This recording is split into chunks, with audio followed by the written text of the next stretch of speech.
kakusnya penduduk kota Madinah, ya, itu berada bukan di dalam rumah mereka, di luar.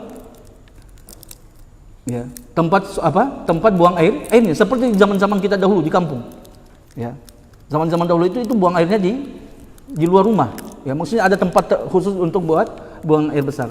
Dan Nabi sallallahu alaihi wasallam sudah menjelaskan bahwasanya itu adalah kotoran hewan. Ya, tidak ada yang menjelaskan itu kotoran hewan yang dimakan dagingnya. Bisa jadi itu adalah kotoran manusia, ataupun juga bisa jadi kotoran hewan yang tidak dimakan dagingnya, atau bisa jadi kotoran hewan yang dimakan dagingnya. Dan kita sudah punya kaidah, idza tataraka al-ihtimal saqata bil istidlal. Ketika ada kemungkinan, maka antum tidak bisa mengklaim itu adalah kotoran hewan yang dimakan dagingnya ataupun onta. Sudah? Kemudian kita lanjutkan. Ya. Yang tadi yang berkaitan dengan pendalilan mu'allif rahimahullah ta'ala sudah antum pahami semua. Yang terakhir kita bacakan tadi, beliau mengatakan seandainya walaula annahu la yajuz, seandainya ya, tidak boleh untuk menciptakan atau mendatangkan ucapan lam yataqaddam ilaihi ahadun, yang tidak pernah ada ulama sebelumnya mengucapkannya, fil masyhur, menurut pendapat yang masyhur. Wa in kana mas'alatun fiha khilafun, walaupun dalam masalah tersebut ada khilaf, laqila, maka kita akan katakan bahwasanya apa yang busuk daripada kotoran dan yang rasa jijik, ya, itu berbeda dengan apa yang tidak busuk, ya, dan yang tidak dirasa jijik. Maksudnya seandainya boleh kita, ini kan ihdasun qauli tsalis, betul kan? Ini kan mendatangkan ucapan yang ketiga, ya. Sebenarnya pembahasan yang disebutkan oleh ulama kemarin kan masalah najisnya atau tidak. Ini dia mau datangkan ucapan baru. Ya, dia mau datangkan, ya, yang mana dia mau pisahkan. Kalau yang harum atau yang tidak berbau maka tidak najis. Kalau yang bau maka najis. Maka kita akan mengatakan seperti itu yang beliau sebutkan. Ya, sebagaimana pada contoh kasus itu al-unbur. Unbur itu muntahan ikan paus. Dan dia itu adalah inda aktsarun nas. Unbur itu pada kebanyakan manusia dia itu adalah min fadalati hayawanil bahar, kotoran daripada hewan laut. Begitu juga dengan misk. Itu minyak kasturi. Minyak kasturi itu bukan dari bukan dari dari daunan atau buah-buahan, ya, atau biji-bijian, tidak. Tapi dia itu dari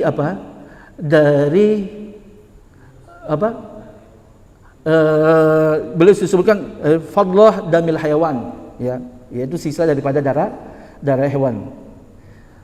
Ya, itu yang dapat diambil dari kijang atau rusa, ya, dari rusa, dan itu dia itu darah katanya, dan itu darah, dan dia wangi, dijadikan minyak wangi. Ya. Kemudian tadi Yuda bertanyakan masalah apa tadi Yuda? Antum tanyakan masalah kopi luwak. Kopi luwak itu kan dari diproses, luwak dikasih makan biji-biji kopi, gitu kan? Ternyata kenapa dikasih makan biji kopi? Ternyata katanya luwak itu bisa mendeteksi kopi yang biji kopi yang terbaik, ya. Jadi dia makan, kemudian setelah itu dia keluarkan. Baik. Pertanyaannya, apakah dia itu najis ataukah tidak? Kopi luwak tadi. Kan luwak ini kan sudah dimakan oleh luwak. Luwak itu dimakan dagingnya apa tidak? Tidak. Dan kita sudah sebutkan bahwasanya hewan tidak dimakan dagingnya adalah najis kotorannya. Dimakan oleh luwak. Setelah itu dikeluarkan. Pertanyaannya, sucikah? Bolehkah itu kita olah untuk jadi minuman kopi ataukah tidak kopi luwak tersebut? Maka dia boleh. Ya, karena kenapa? Luwak itu dia tidak memproses biji kopi tadi. Ya, dia cuma telan kemudian keluar. Ya. Dan para ulama menyebutkan bahwasanya ketika biji tersebut, misalkan ada hewan ataupun kita juga manusia, ya, ataupun hewan, ya, dia makan biji, kemudian ternyata keluar biji tersebut dengan utuh, ya, masih utuh, tidak hancur, tidak pecah, maka dia mutanajis, bukan najis, mutanajis, dia terkena dengan najis ketika dia keluar bersama dengan kotorannya luwak. Kotoran luwak itu najis, tapi biji kopinya yang masih utuh itu dia bukan najis zatnya, tapi dia menjadi najis karena menempel dengan najis. Tapi bisa benda yang mutanajis itu bisa disucikan, dicuci terlebih dahulu, ya. Jadi itu kita ibaratkan sama biasanya kita kalau kita ada makan biji semangka ya biasanya kan, atau biji-bijian lah. Kemudian keluar dan utuh. Pertanyaannya, biji semangka tersebut itu apakah najis ataukah tidak? Maka kita katakan dia tidak najis, tapi mutanajis. Ya, dia bercampur dengan najis dan bisa bersihkan. Ketika dibersihkan, dihilangkan najis, maka dia kembali suci. Dan dia itu bukan kotoran. Ketika dia keluar dengan biji-biji tadi, atau biji langsat. Kemudian kita masuk pada pembahasan yang berikutnya. Fadhal, siapa yang baca?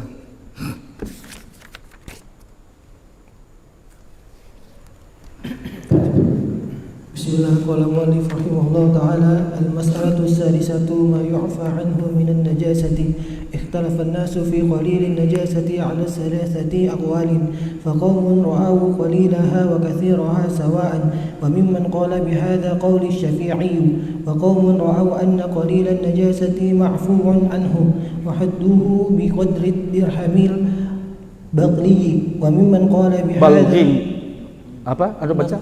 Dirham balghi. Ya, balghi. وممن قال بهذا القول أبو حنيفة، وشذ محمد بن الحسن فقال إن كانت النجاسة ربوع الثواب فما دونه جازت به الصلاة. وقال فريق ثالث قليل النجاسة وكثيرها سواء إلا الدم على ما تقدم، وهو مذهب مالك. وعنه في دم الحيض روايتان، والأشهر مساواته لسائر الدماء.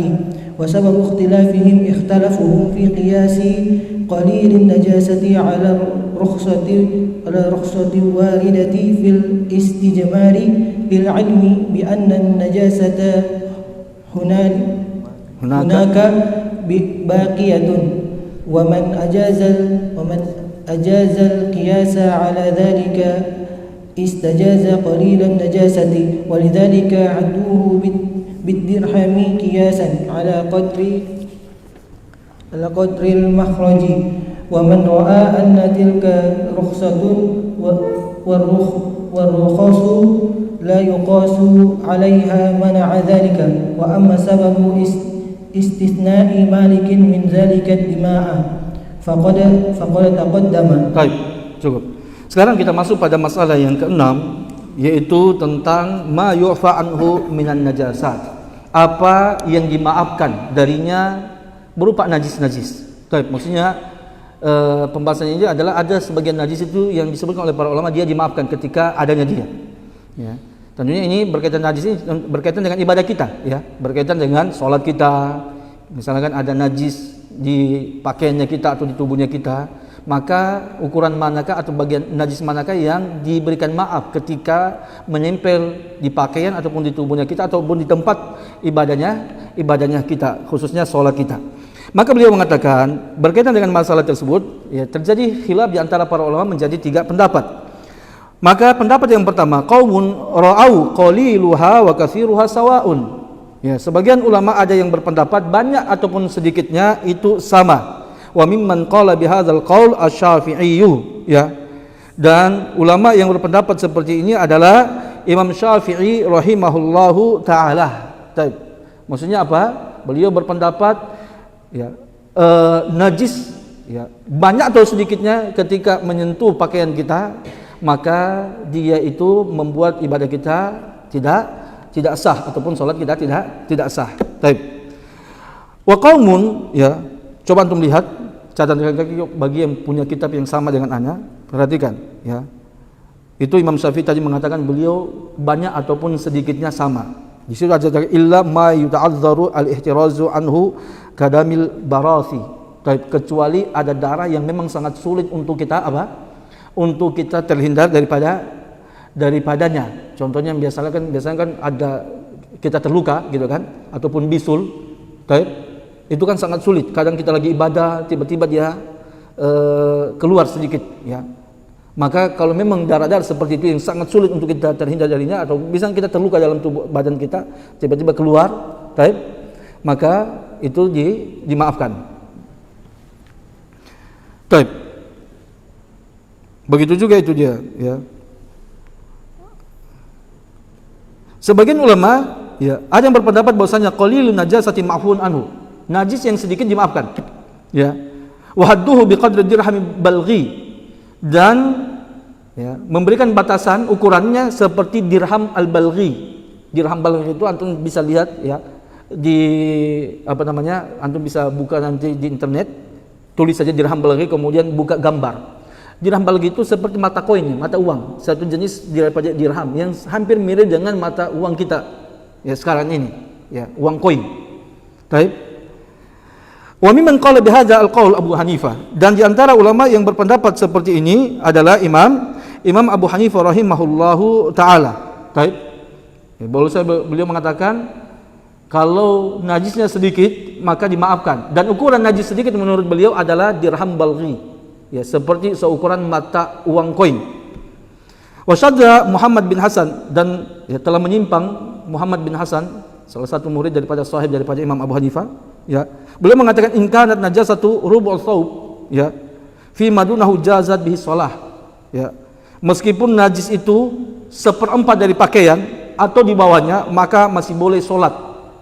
Ini ya, Imam Yunus beliau mengatakan ini syadz, menyimpang. Ya, hanya cuma beliau mengatakan pendapat tersebut. Ya. Dan ini pendapat yang tidak benar. Ya. Jadi 1/4 pakaian, bagaimana? Banyak sekali itu. Ya. 1/4. Ya. Kemudian waqala ya, fariqun tsalis, dan berpendapat ulama yang berikutnya, ulama ketiga, qalilun najasati wa katsiruha sawa'un illa dam. Ya, bahwasanya najis yang yang sedikit ataupun yang banyak itu sama. Baik, maksudnya sama apa? Ya. Dia tidak dimaafkan kecuali dam, kecuali darah. Maksudnya semua najis banyak atau sedikitnya sama hukumnya. Ya, tidak dimaafkan, maksudnya tidak sah salat dengannya kecuali darah. Taib ala ma taqaddama, sebagaimana yang telah kita jelaskan tadi, ya. Wa huwa madhhab Malik, dan itu adalah pendapatnya daripada Imam Malik rahimahullah taala. Wa anhu, dan dari Imam Malik, ya, riwayat dari Imam Malik fi damil haid, berkaitan dengan darah haid, riwayatan. Ada 2 riwayat, wal ashharu, dan yang paling masyhurnya adalah apa? Musawatuhu li sa'ir dima. Bahasanya ya damul haid itu sama dengan seluruh darah. Baik. Kalau apa berarti? Kalau sedikit maka dimaafkan. Wasabab ikhtilafihim, sebab perselisihan para ulama berkaitan masalah tersebut adalah perselisihan mereka ya dalam menganalogikan, mengkiaskan najis yang sedikit ala rukhsati alwaridi fil istijmar, ya, dengan rukhsah yang datang tentang pembolehannya istijmar. Apa itu istijmar? Baik, membersihkan najis dengan menggunakan benda padat, yaitu batu ataupun semisalnya. Baik ya. Baik, itu namanya istijmar. Baik, lil ilmi, ya, karena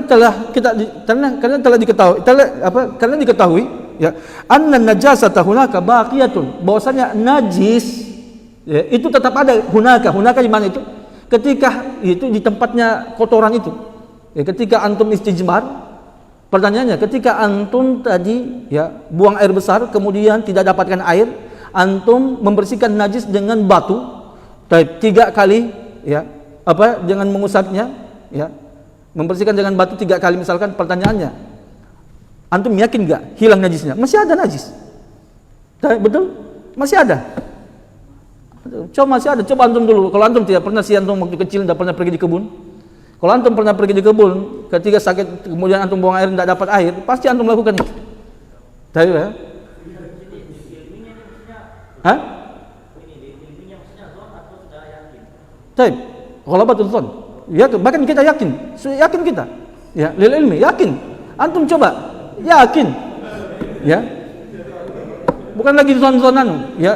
Walaupun antum mengatakan zon walaupun tidak 100%, tapi sudah zon yang sampai pada derajat ya yakin 95%. Taib. Bisa dipahami enggak? Taib ya. Bahwasanya najis itu di sana masih ada. Maksudnya di tempat keluarnya najis itu masih ada. Ya.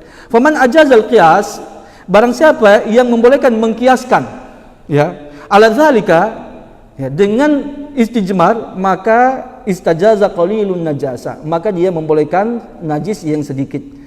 Walidzalika hadduhu bidirhami qiyasan ala qadri makhraj. Sehingga itulah ya ulama tersebut memberikan batasan dengan dirham kiasan ala qadri makhraj, itu dengan mengkiaskan ukuran tempat keluarnya kotoran. Kenapa? Imam Abu Hanifah ya, dalilnya beliau ketika memberikan batasan bahwasanya kalau najis sedikit itu dimaafkan, dan najis sedikit itu batasannya adalah qadri dirhamil balghi, yaitu seukuran mata uang koin, dirham, koin. Kenapa? Mana dalilnya? Tidak ada dalilnya. Kalau antum cari dari hadis tidak ada. Tapi bagaimana dia mengkiaskan? Coba antum ya, tempat keluarnya ya, lubang pantat itu ya, itu kalau diukur tempat keluarnya itu sebesar apa? Coba antum ambil masuk ituan itu ya, ukuran koin tadi, itu dia ukurannya. Dan tentunya ketika antum buang air tadi kemudian bersihkan dengan batu ya, maka kotoran itu masih menempel di lingkaran yang kecil tadi itu ya, yang lingkaran sebesar mata koin. Dan syariat masih membolehkan kita untuk melakukan ibadah setelah kita tadi ya istijmar ya, membersihkan atau kita bersuci dengan menggunakan batu. Syariat membolehkan. Maka Imam Abu Hanifah mengkiaskan tadi itu ya, mengkiaskan rukhsah. Ini kan rukhsah, betul enggak? Ini kan rukhsah, betul kan? Ketika tidak ada air dibolehkan bersuci dengan batu. Ini rukhsah. Imam Abu Hanifah mengkiaskan ya rukhsah ini dengan najis yang ada di tubuh yang lain. Makanya beliau mengatakan kalau ukurannya sebesar mata uang koin maka dia dimaafkan ya. Jadi kalau ada misalkan ya wanita darah haidnya menempel ya di bajunya ataupun di pakaiannya, ukurannya itu masih sebesar mata uang koin, menurut ulama Hanafiyah maka dia masih sah dan boleh untuk melakukan ibadah dengan pakaian yang disentuh najis tadi yang sebesar ukuran koin. Bisa dipahami sampai situ enggak? Sudah? Ya, kemudian apa lagi? Ya, wa man ra'a anna tilka rukhsah, dan bagi ulama yang mengatakan bahwasannya pembolehan tadi itu Nabi ya untuk istijmar itu adalah rukhsah. Ya, itu keringanan. Ketika tidak ada air boleh kita bersuci dengan batu, itu keringanan, rukhsah. Dan mereka mengatakan bahwasanya wa rukhsatu la yuqasu 'alaiha ya. Dan rukhsah itu tidak boleh kita kiaskan. Antum mau mandi kan beda, ini rukhsah itu tidak boleh dikiaskan ya. Ini pendapat daripada ulama tersebut. Akan tetapi ya kan Allah Subhanahu wa taala pendapat yang nanti pembahasannya masalah apa?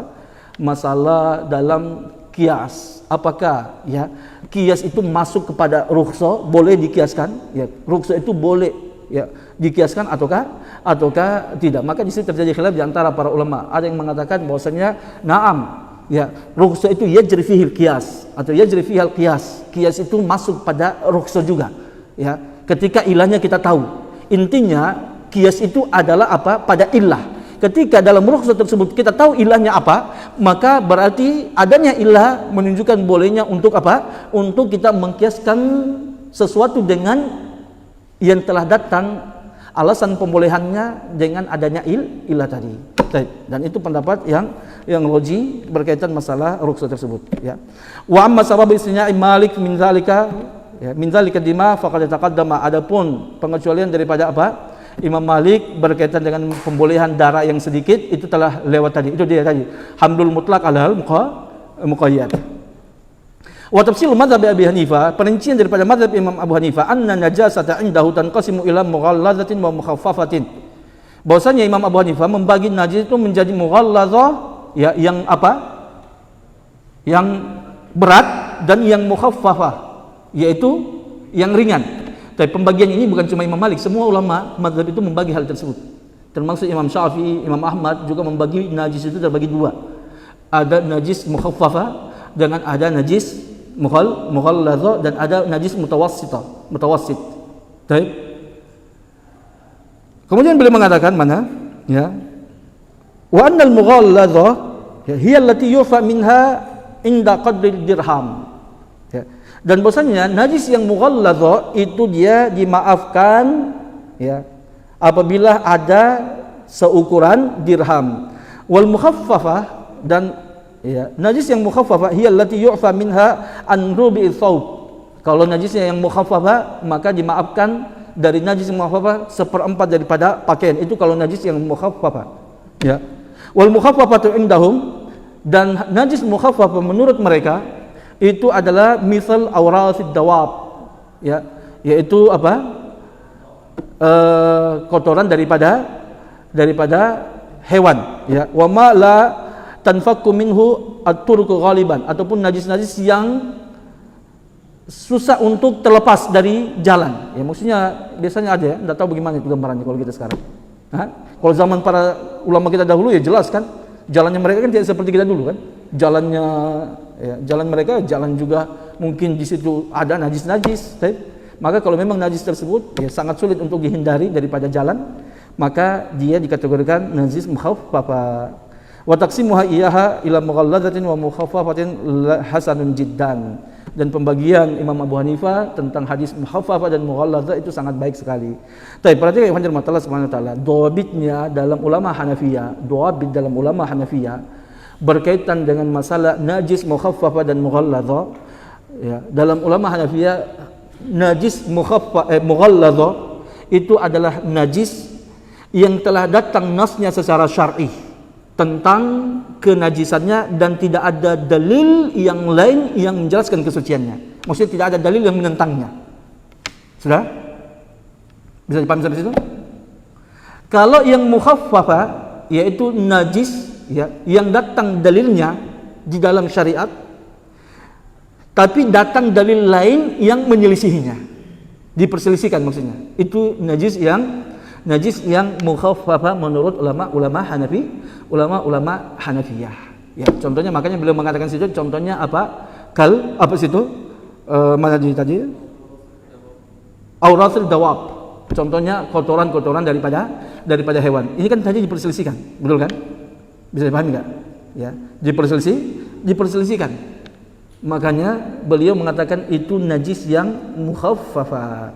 Tapi kalau yang tidak ada yang tidak ada dalil yang menyelisihinya, maka dia najis yang mughalladzah. Contohnya itu yang kita sudah sepakati sebelumnya ya, berkaitan dengan masalah tersebut.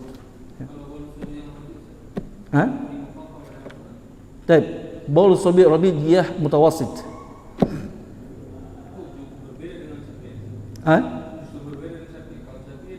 Tidak. Kalau yang al-mukhaffafah, betul tidak. Baul sobi ar-radi dia mukhaffafah juga. Ya. Syafi'iyah juga begitu. Ya, dan ulama-ulama jumhur ya, yang mukhaffafah itu yang bayi, ya.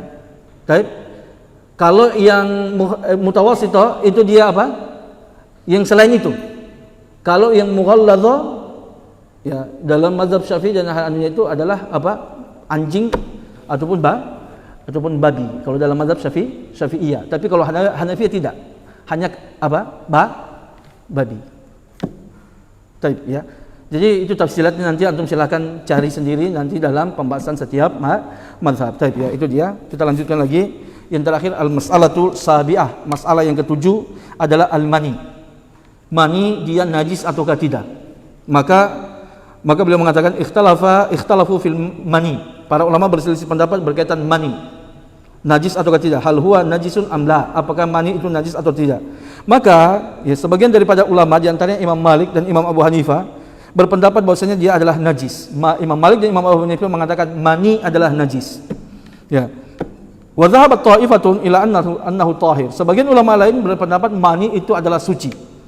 Ya, dan ini adalah pendapat daripada ulama Syafi'iyah dan ulama Hanabilah dan juga Daud Az-Zahiri. Sebab terjadi perselisihan berkaitan masalah ini adalah dua sebab. Pertama, ittirabu riwayati fi hadits Aisyah, yaitu kegoncangan riwayat. Ya, janggalnya riwayat ya. Itu ya. Apa artinya kalau bahasa ini kita? Kerancuan ya. Jazakallahu khair. Kerancuan riwayat. Ya. Kerancuan riwayat dari hadis Aisyah radhiyallahu an. Ya. Kenapa? Karena pada hadis tersebut sebagian hadisnya ya, lafaz hadisnya Aisyah mengatakan kuntu aghsilu. Beliau mengatakan kuntu aghsilu, ya, saya itu mencuci thawba Rasulullah sallallahu alaihi wasallam, mencuci baju Nabi minal mani. Disebabkan karena mani. Saya mencuci baju Nabi dari mani. Kemudian fayakhruju ila sholati, dan Nabi keluar menuju ke salat, Nabi keluar untuk salat. Wa inna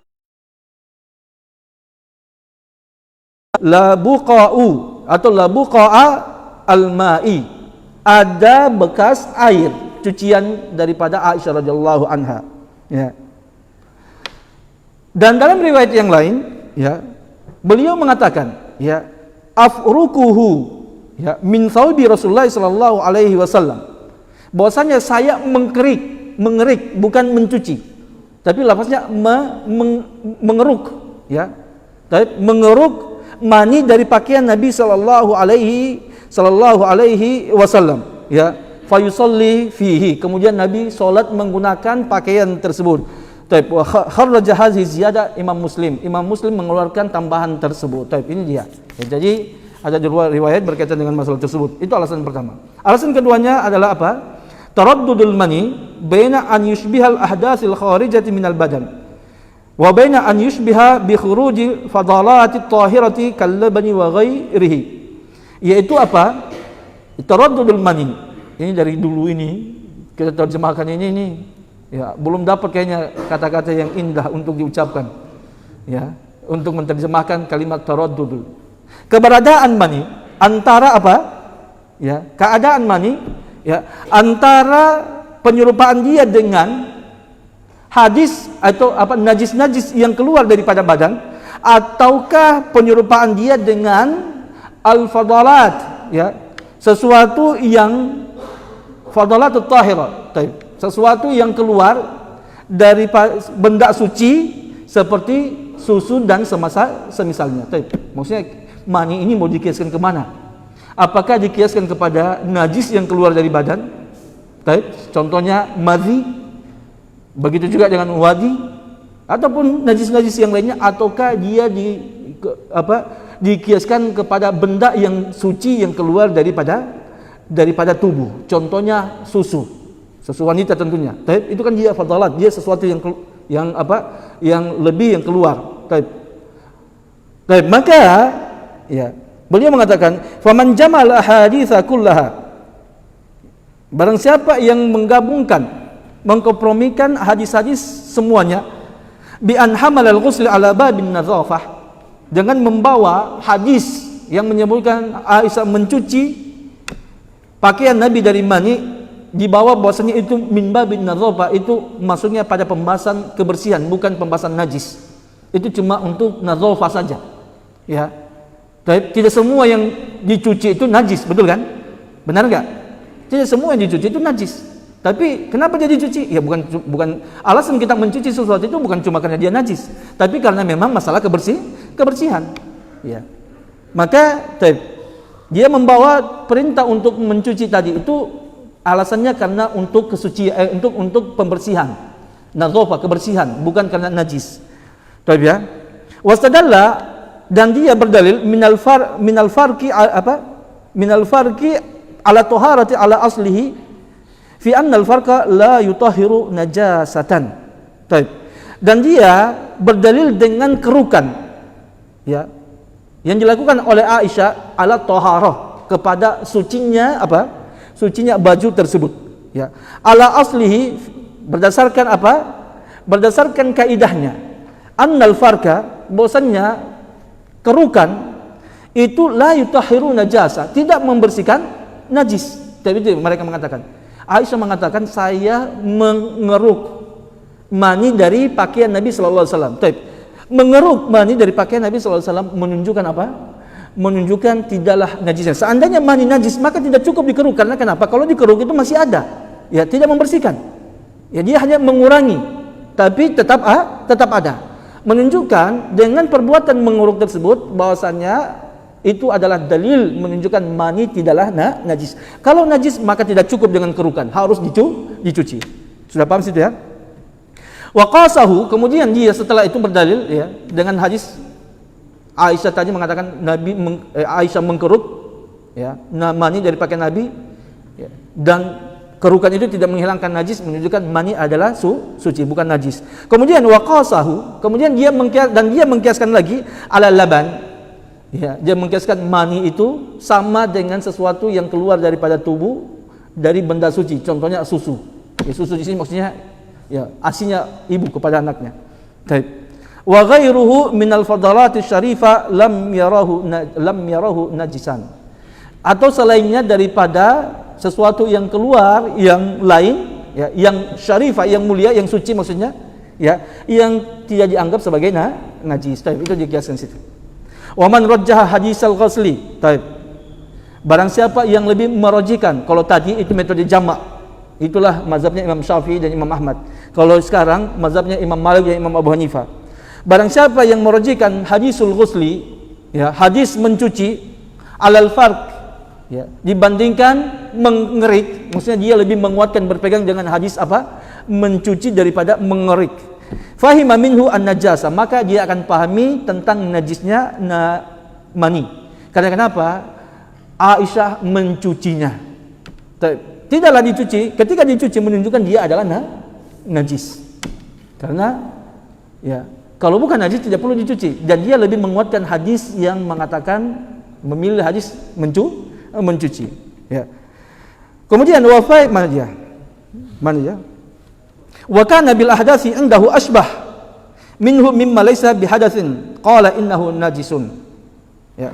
Dan dia berpendapat bahwasanya al ahdath, kotoran atau najis indahu menurut dia itu lebih serupa, lebih cocok, ya, untuk dikiaskan dengan mani daripada selainnya yang bukan hadas. Maka dia mengatakan bahwasanya mani itu adalah najis. Maksudnya ya, pendapat ulama kedua ini setelah tadi dia menguatkan hadis yang memerintahkan mencuci, ya, Nabi Aisyah katanya mencuci, menunjukkan dia adalah najis. Kalau tidak najis tidak perlu dicuci. Nah, itu dia dalilnya, itu dipegang. Kemudian dia mengatakan kita kiaskan mani itu kepada al-ahdath, ya, ahdath, najis yang lain yang keluar daripada tubuh, itu lebih sesuai dengan mani, bukan dikiaskan dengan sesuatu yang keluar dari badan yang suci.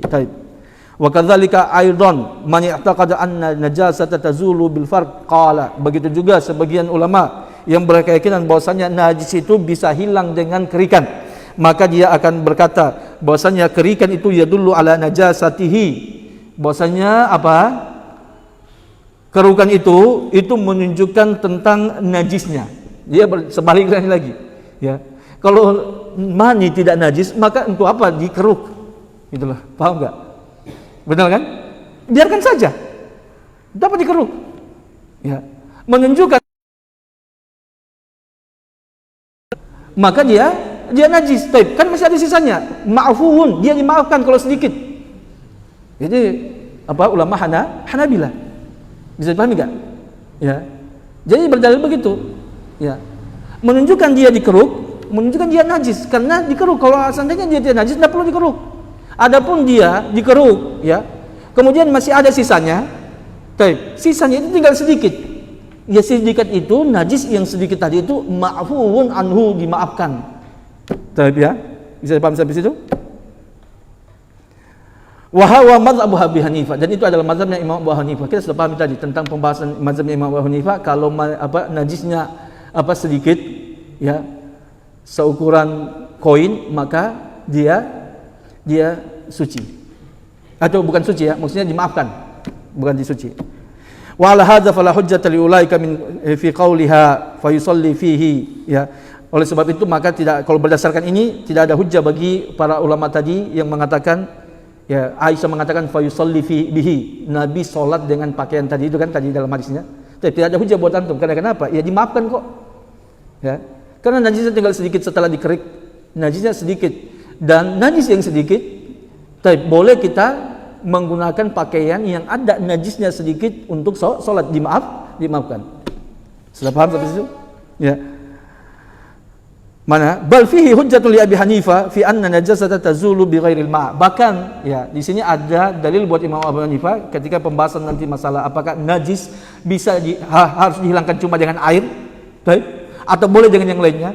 Imam Abu Hanifah mengatakan najis bisa dihilangkan dengan selain air. Tapi kalau jumhur ulama mengatakan tidak, najis hanya bisa dihilangkan dengan air. Tapi bisa paham? Bahkan ini dalilnya Imam Abu Hanifah. Ya. Ala kulli hal ya ikhwan dirahmati Allah Subhanahu wa taala, ya ana lebih condong pada pendapat daripada ulama Syafi'iyah dan ulama Hanabilah mengatakan bahwasanya apa? Bahwasanya mani tidaklah najis, ya.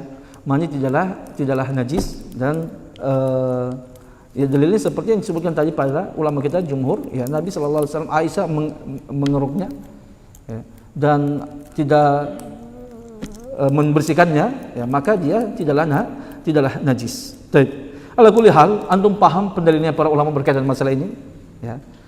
Dengan antum memahami pendalilan para ulama seperti ini, ya udah, ya alhamdulillah antum bisa toleransi dengan para ulama kita ketika membahas masalah hukum, ya. Antum jangan saling ngotot-ngototan, ya antum mengatakan pendapatnya Imam Ahmad lebih roji daripada, sampai ada yang begitu mengatakan begitu, ya. Pendapatnya apa? Mazhab Hanabila itu mazhab yang lebih roji katanya. Dari mana meroji menurut siapa? Roji menurut antum, ya.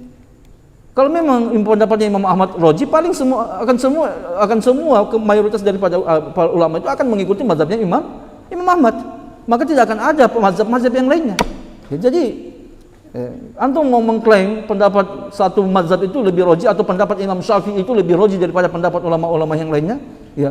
Dan antum mau membatalkan pendapat-pendapat tersebut, ya. Sampai sekarang saya tidak pernah mendapatkan ulama seperti itu, ya. Kecuali ada orang yang mengaku dia berilmu kemudian dia tidak paham caranya para ulama berdalil. Makanya sekali lagi ikhwan, ya penting antum tahu cara berdalilnya para ulama, bukan cuma dapatkan nukilan pendapatnya saja, ya. Disinilah yang membuat kejumutan kita dalam membahas masalah fikihnya para ulama. Akhirnya gontot-gontotan masalah fikih. Baik. Ada sampai orang itu tidak ridho, maunya pendapatnya saja yang dipegang. Ya, ketika membahas masalah fikih, ya, membahas masalah fikih, padahal kalau kita lihat pembahasan dia masalah fikih, dia menyelisihi 4 mazhab. Dia menyelisihi 4 mazhab. Tapi dia berani menyelisihi 4 mazhab tersebut karena dia bilang ini yang saya kuatkan. Tapi yang lucunya, kalau ada ustadz lain, ya, ataupun ada orang lain yang, ya, menguatkan suatu pendapat, padahal ini hanya menyelisih 3 mazhab, bukan 4 mazhab, ya, dan dia berpegang dengan mazhab jumhur. Ada seorang ustadz ataupun, ya, seorang ulama yang berpendapat dengan beda pendapat dia serang mati-matian, ya, katakan mutatarrif lah, ya, menyimpang, ya, ini membuat kekacauan. Bagaimana caranya? Selama dia tidak sadar diri apa? Ya, selama ini menyelisihi apa? Hampir menyelisihi daripada 4 mazhab, tidak pernah dipermasalahkan. Tapi ketika ada ustadz lain, ya, yang berbeda dengan pendapatnya, yang mana ustadz tersebut hanya, ya, keluar daripada, misalkan contohnya, ya, pembahasan masalah apa? Pembahasan, ya, kita ambil contoh lah kemarin yang membuat heboh ketika kita mau lebaran, yaitu membayar zakat fitrah dengan uang, ya. Pembahasan pembayaran zakat fitrah dengan uang yang ikhwan dirahmati Allah Subhanahu wa taala, ya, itu khilaf antara jumhur ulama dengan Imam Abu Hanifah. Tapi banyak orang ketika kita bahas masalah itu kaget, seperti tidak pernah mendengar sebelumnya. Ya berarti kurang membaca. Ya. Makanya banyak-banyak membaca dan tahu cara berdalilnya para ulama. Dan ingat, Imam Abu Hanifah itu bukan cuma mazhab Hanafiyah. Kalau antum pindah ke mazhab yang lain, ternyata banyak mazhab lain itu yang keluar dari mazhabnya menguatkan pendapatnya Imam Abu Hanifah rahimahullahu taala. Di antaranya adalah Syekhul Islam Ibnu Taimiyah. Kalau ada yang mengatakan bahwasanya Syekhul Islam Ibnu Taimiyah tidak mengatakan bahwasanya apa? Bahwasanya Imam Syekhul Islam Ibnu Taimiyah tidak mengatakan bolehnya mengeluarkan zakat dengan uang, maka saya katakan saya berani menantang dia untuk membuktikan apakah Syekhul Islam Ibnu Taimiyah tidak mengatakan hal tersebut. Apa dia yang tidak paham pembahasannya apa yang dikatakan oleh Syekhul Islam Ibnu Taimiyah? Sudah jelas kok. Seperti matahari di siang bolong. Kalau orang yang bisa baca kitab dengan baik dan benar, maka dia akan paham apa maksud daripada perkataan Syekhul Islam Ibnu Taimiyah. Begitu Imam Bukhari. Ya, Imam Bukhari juga mengatakan hal tersebut. Tapi ada orang, ya, karena dakwaan begini akhirnya dia bilang sesat. Apa bukan sesat lah, menyimpang, dia lakukan lagi kesalafiannya. Ya. Antum jangan seperti begitu ya, ikhwan. Ya, padahal ini masalah ilmiah. Ya, terserah antum. Ya udah antum kuatkan sana, silakan antum kuatkan. Ya. Antum jangan mau, ya kebanyakan kita itu maunya didengar ucapannya kita. Kita ini mau ditokohkan, itu masalahnya kita ya ikhwan. Ya kenapa kita sampai bersikap seperti begitu? Karena perhatikan niat kita. Ingat, perhatikan niat kita. Allah yang lebih tahu niat kita, ikhwan. Ya. Kenapa sehingga timbul keributan-keributan dalam masalah fikih tersebut? Padahal seharusnya tidak perlu diributkan. Karena kenapa? Masing-masing daripada orang tersebut itu pingin ditokohkan, yang mau diikuti bicaranya. Ya, jangan ikut yang lain. Pokoknya pendapat yang benar adalah pendapat yang saya kuatkan. Yang lain itu jangan ikuti. Ya, kalau seperti begini bagaimana caranya? Ya. Kalau pendapat yang sama dengan pendapatnya, ya, baru dia akui. Tapi kalau pendapat yang tidak sama dengan pendapatnya, dia serang. Padahal dengan alasan begini. Padahal selama ini dia menyelisih 4 pendapat daripada ulama, bukan lagi 4, hampir-hampir ijma dia menyelisihnya. Tapi tidak pernah dipermasalahkan. Ya, makanya saya bilang antum ya. Karena kenapa Anda tekankan seperti begini ya ikhwan kepada antum semuanya. Anda tidak mau ke depannya antum itu yang pelanjut seperti itu. Ya, karena cepat atau lambat antum akan terjun ke medan dakwah. Baik. Ingat ketika antum berdakwah, luruskan hati ini, jaga terus ya ikhwan. Antum jangan heran, penyakitnya orang yang berilmu itu adalah ketidakikhlasan. Itu penyakitnya orang yang berilmu. Makanya antum harus terus menjaga niat antum, awasi terus hati antum. Ketika antum dapatkan pada diri antum kebencian, ketidaksukaan kepada seorang ulama ataupun seorang ustadz yang tidak sama pendapatnya dengan antum, saya katakan kepada antum, hati-hati ya. Jangan sampai di hati antum sudah ada unsur-unsur hubbu riasah. Karena salah satu penyakitnya para penuntut ilmu itu adalah hubbu riasah. Cinta kepada kepemimpinan, mau ditokohkan, mau dianggap. Baik, ingat, ini saya ingatkan kepada antum. Makanya ketika antum merasa seperti begitu, ya silakan. Kalau kita diskusi ilmiah wajar, ya maksudnya kita diskusi ilmiah, antum datangkan argumentasi antum, yang lainnya juga datangkan argumentasi antum, itu wajar. Itu bukan sesuatu yang aib gitu loh. Karena kita harus mengedepankan argumentasi, ya. Kita harus ilmiah sebelum kita melakukan sesuatu sampai pada suatu pendapat. Tapi kalau memang setelah itu antum masih sakit, maksudnya sakit, ya ada orang tidak ikuti pendapat antum, ya udah, ya itu ciri ketidakikhlasan antum. Ya, ciri ketidakikhlasan seseorang. Dan kita berlindung kepada Allah Subhanahu wa taala berkaitan masalah tersebut. Dan ingat, ya, para ulama salaf itu mengatakan ma u'aliju syai'an asyaddu alayya min niyyati fa innahu yataqallabu ilayya.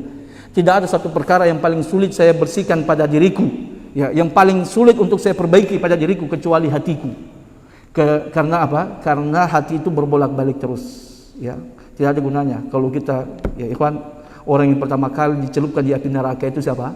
Bukan orang jahil, orang alim, orang yang membaca Al-Quran, tapi baca Al-Qurannya tujuannya untuk dipuji. Itu yang pertama kali, awwalu man tusya'aru bihimun nar. Kata Nabi SAW, yang pertama kali dipanaskan api neraka untuknya adalah siapa? Yaitu seorang al-qari, seorang alim, seorang yang menghafal Quran, ya. Dia membacanya tidaklah dia baca kecuali untuk mendapatkan apa? Mendapatkan pujian daripada orang. Baik, itu salah satunya. Oleh sebab itu, ya, kita, ya, niatkan hati kita ikhlas karena Allah Subhanahu wa taala. Tidak ada. Ya, kita belajar ini bukan untuk mencari siapa yang lebih ya, yang lebih pintar atau siapa yang lebih tidak. Kita berdalil. Ya wajar kita berdalil, ya, untuk sampai pada suatu kebenaran dan kita amalkan. Dan antum jangan ragu untuk beramal dengan apa yang antum sudah yakini kebenarannya ataupun zonnya antum yakini. Walaupun semua orang di tempat antum itu tidak sama dengan pendapatnya antum, selama satu jangan sampai antum menyelisihi ijma'. Itu wasiat saya. Ya. Paham? Selama antum tidak menyelisihi ijma' para ulama, maka tidak ada aib buat antum untuk mengikuti satu pendapat daripada pendapat para ulama kita ketika ilmu antum menyampaikan antum di situ. Ya, tentunya dengan ilmu antum. Tapi kalau sudah ada ijma, jangan coba-coba. Antum menyimpang antum. Subhanakallahumma bihamdik, la ilaha illa anta, astaghfiruka wa atubu ilaik. Assalamualaikum warahmatullahi wabarakatuh.